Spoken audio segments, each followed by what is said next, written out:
Whoa.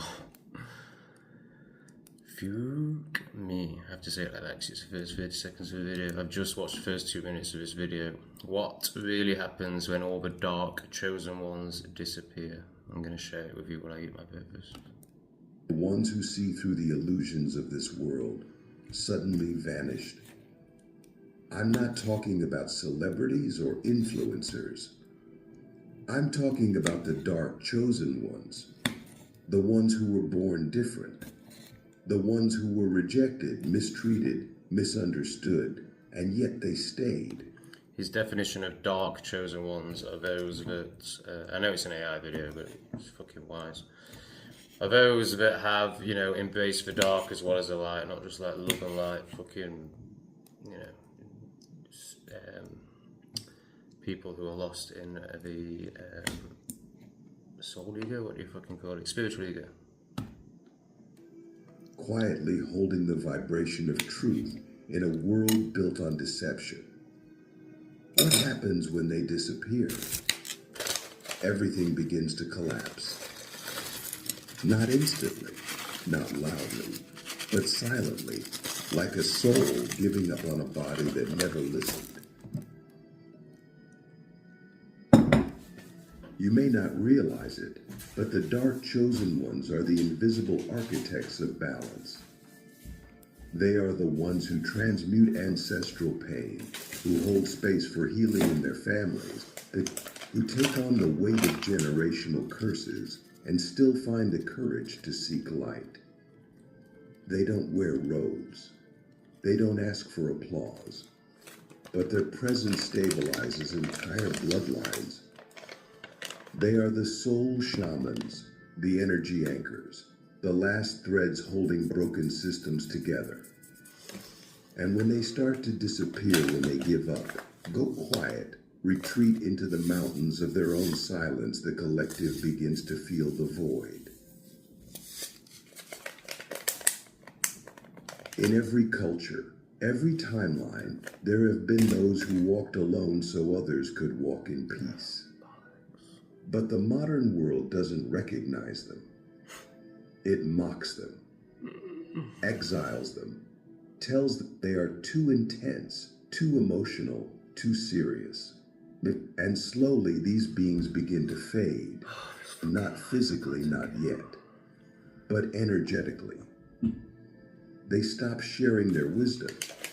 They stop asking the deep questions. They stop holding space. And that's when the world starts to shake. Have you felt it? The increasing chaos, the disconnection, the spiritual numbness? It's not just the result of politics or economics, it's the absence of the chosen.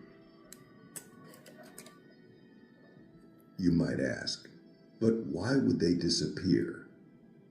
The answer is painful, because they gave everything. And no one noticed. They screamed in silence for years and were told to calm down because they carried the burden of awakening others, only to be cast out as if they were the problem. Eventually, even the strongest ones break. Even the most resilient spirits grow tired. And when a dark chosen one disappears, it's not just their presence that leaves, it's the healing they carried, the visions they never shared, the timelines they were too exhausted to protect. Now imagine this on a mass scale. Imagine thousands, millions of such beings quietly withdrawing, not out of hate, but out of surrender, out of exhaustion. Out of the soul deep realization that their love was never truly received. What happens next? The system begins to eat itself. Leaders rise with no inner compass. Families implode. Relationships become hollow. Progress becomes poison. And people start to feel a strange emptiness they can't explain. That emptiness? It's the echo of the chosen ones who left. But this is not a message of despair. It's a wake-up call. Please. Because the chosen ones haven't all disappeared yet.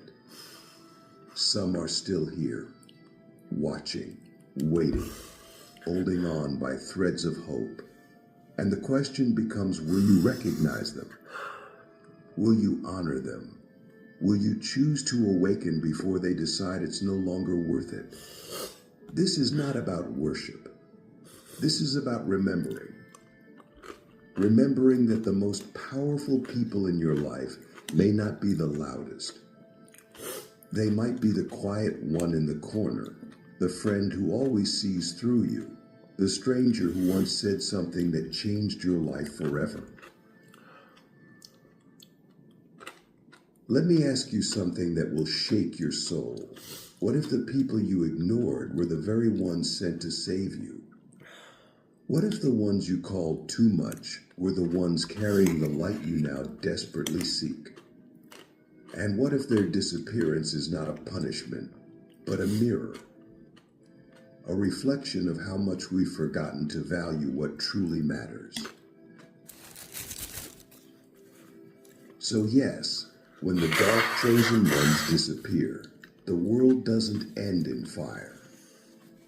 It ends in silence, in numbness, in the eerie stillness of meaning lost. But before that silence becomes permanent, there is still time. Time to remember, time to reconnect, and to tell the quiet ones, I see you, I honor you. You are not alone, because sometimes that's all it takes to bring a chosen one back. The collapse of the unseen grid, how the world unravels without the energy keepers. Have you ever wondered why the world feels heavier lately? Why there's a strange fog over everything, like people are walking through life half asleep, half awake, disconnected from purpose, but desperate for meaning. It's not just social media, not just politics, not just economic pressure. It's spiritual. It's energetic. It's the slow unraveling of the unseen grid, the inner architecture of collective consciousness that was once held together by the presence of the dark chosen ones. These beings weren't just healers or empaths. They were grid keepers. They were energetically holding it all together. And now they're gone or going, and the fabric of reality is starting to tear. When the dark chosen ones disappear, something invisible collapses. It's not just about their personal suffering, it's about the energetic roles they silently played. They were the ones walking into rooms and transmuting tension without speaking.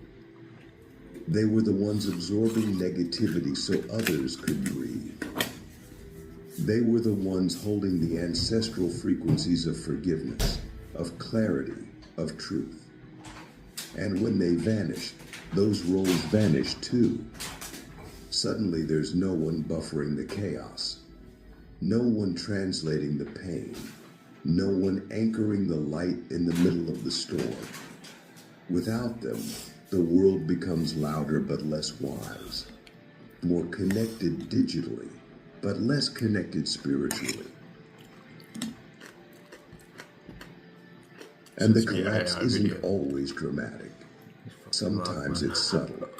You start noticing that people don't look each other in the eyes anymore, in that conversations feel more hollow, that everyone is busy, but no one is present. It's the soul of society leaking out quietly, drip by drip. Because the ones who carried the soul, the dark chosen ones, have left the building. Not always physically, but emotionally, mentally, spiritually. They've gone inward into caves of solitude. Not because they're selfish, but because the outer world became too shallow for their depth. They got tired of being the only ones feeling everything. They got tired of having to explain what should have been instinctual. So tired. Let's be clear, these aren't people who wanted attention. In fact, most of them craved anonymity. Yeah. They weren't interested in fame or followers. They were interested in truth, in healing, in shifting timelines. They were the ones who would cry over the earth's pain, who would feel the suffering in the collective like a pulse in their own body. And the irony, most of them were laughed at, labeled dramatic, too sensitive, too weird, too intense. Until they finally decided, let the world burn if it refuses to feel. And in that moment, they began to vanish not with anger, but with a quiet heartbreak that no one noticed. Now we're left with a world that's louder but emptier, more advanced but less aware. We build cities, but forget how to build connection. We chase success, but forget how to sit in silence. We know how to sell products, but not how to hold space.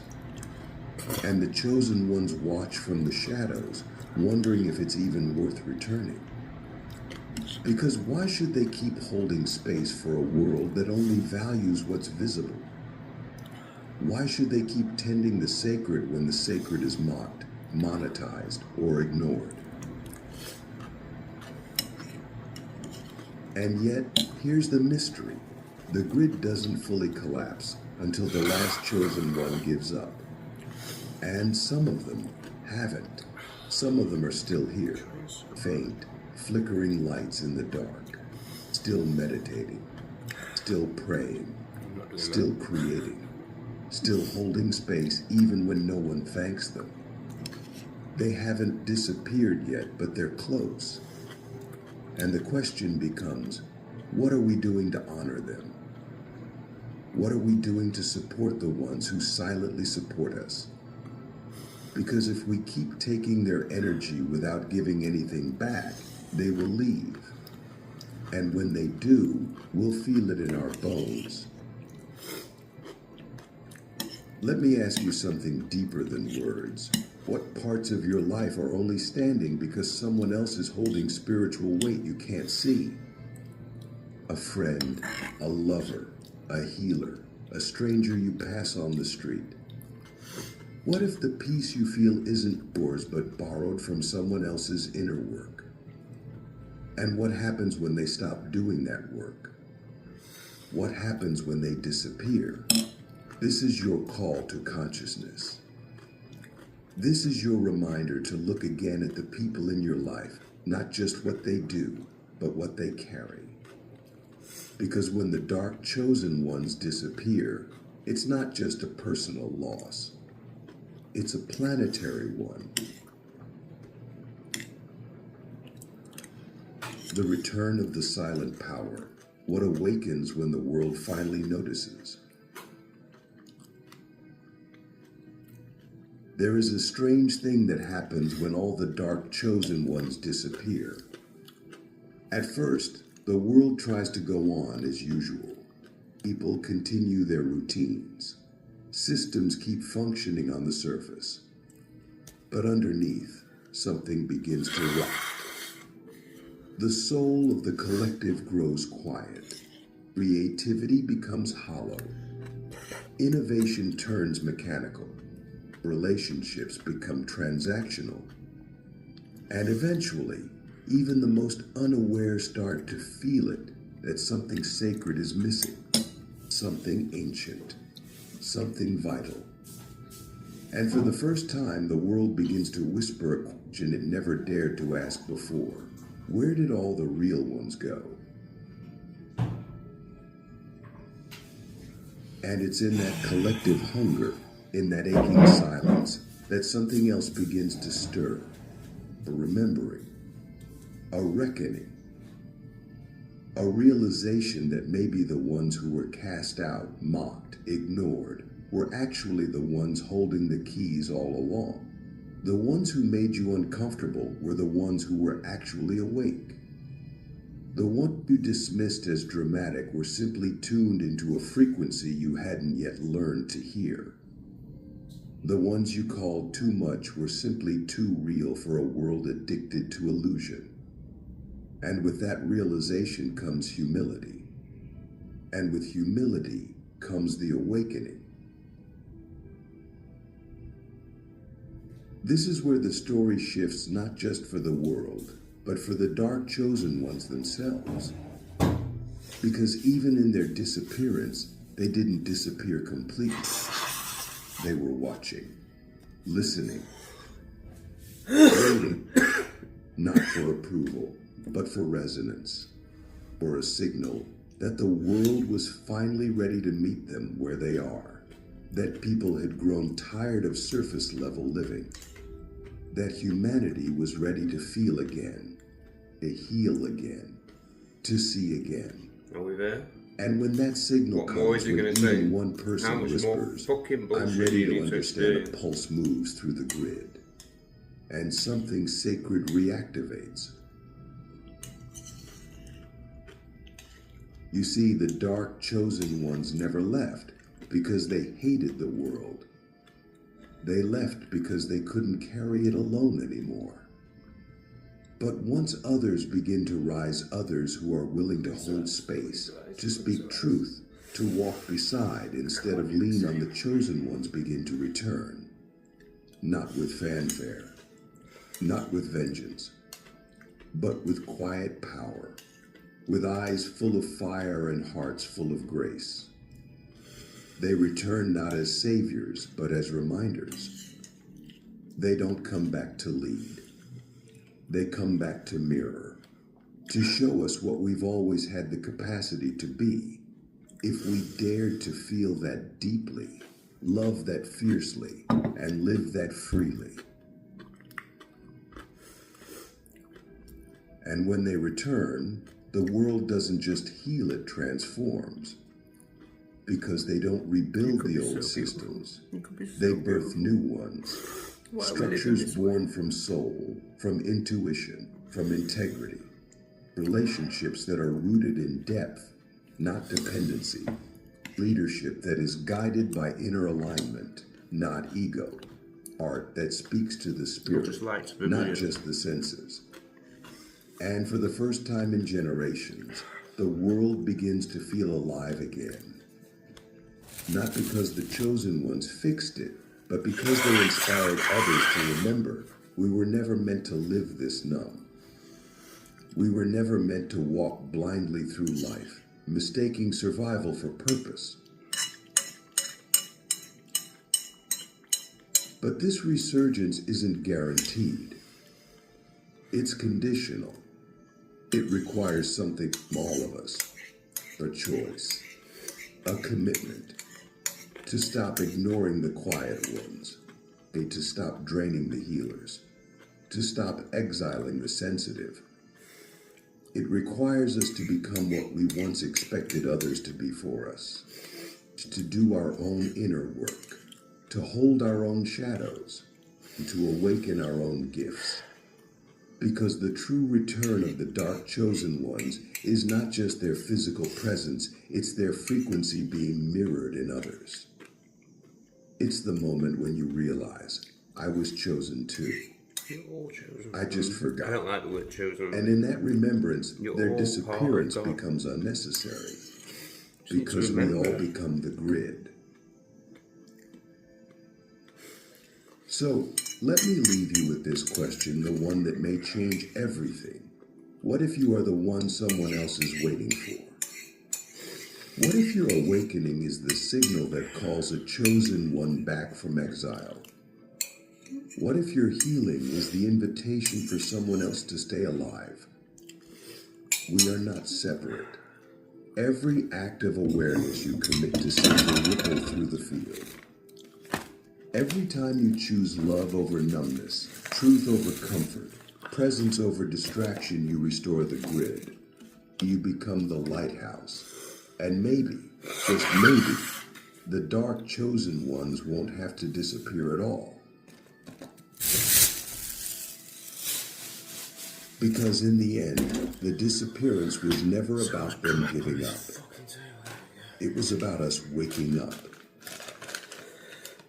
The hidden prophecy, why the disappearance was always part of the divine plan. If I told you the disappearance of the dark chosen ones was never a tragedy, but a prophecy. Not a failure of humanity, but a necessary fracture in the illusion. What if their withdrawal was written, the divine code of awakening, a final test to see if the world could remember itself without them? You see, we have always misunderstood the chosen ones. We thought they were here to save us, to lead us, to fix what we were unwilling to face. But the truth is more uncomfortable, more powerful, and more liberating. They were never here to carry us. They were here to trigger us into carrying ourselves. Yes. And their disappearance. That was the sacred silence meant to reveal our own dormant light. Triggers are a blessing. Such a blessing. Because let's be honest, most people only change when the comfort is gone. When the they always reached for is no longer there. So true. When the energy they always leaned on suddenly vanishes. That's when the internal shift begins. When we are finally forced to ask questions the presence of the chosen ones once answered for us. When we are finally left alone with our own reflection, our own wounds, our own forgotten power. That space of emptiness is not punishment. It is initiation. The same way the dark chosen ones were initiated through abandonment, betrayal, and solitude, now the world must be. Because only in that sacred void can something truly new be born. And here lies the paradox. The disappearance was never really about absence. It was about space. Space to grow, to awaken, to finally stop outsourcing our divinity to the few and begin embodying it in the many. The chosen ones did not disappear to punish us. They disappeared so we could evolve. So we could meet them not as worshipers, but as equals, not as helpless seekers, but as awakened co-creators. Their silence is not rejection. It is sacred restraint. It is the divine waiting for us to remember what we are without needing to be told who we are. But this evolution cannot be rushed. It cannot be forced. It must be chosen. And choice requires discomfort. So the planet enters a kind of spiritual winter. A global night of the soul. Systems break down. Old identities collapse. We're seeing what we're seeing. Collective illusions disintegrate. Forcing you to and awaken. In that chaos, something begins to stir deep under the surface. People start meditating who never believed in energy before. Children begin seeing auras no one taught them to see. Artists start creating from soul instead of trend. And slowly, the veils begin to lift, not because someone lifted them for us, but because we chose to open our own eyes. So frustrating. And then, something extraordinary happens. The dark chosen ones begin to return not as saviors, but as mirrors, not to lead from the front, but to walk beside those who have finally remembered. Their presence feels different now, softer, wiser, more still. They don't speak as much. They don't explain their magic. They don't try to convince anyone of anything, because they don't have to. The ones with eyes to see will see. The ones with ears to hear will hear. The era of convincing is over. The era of embodying has begun. And the chosen ones don't need to be famous. because their frequency is louder than fame.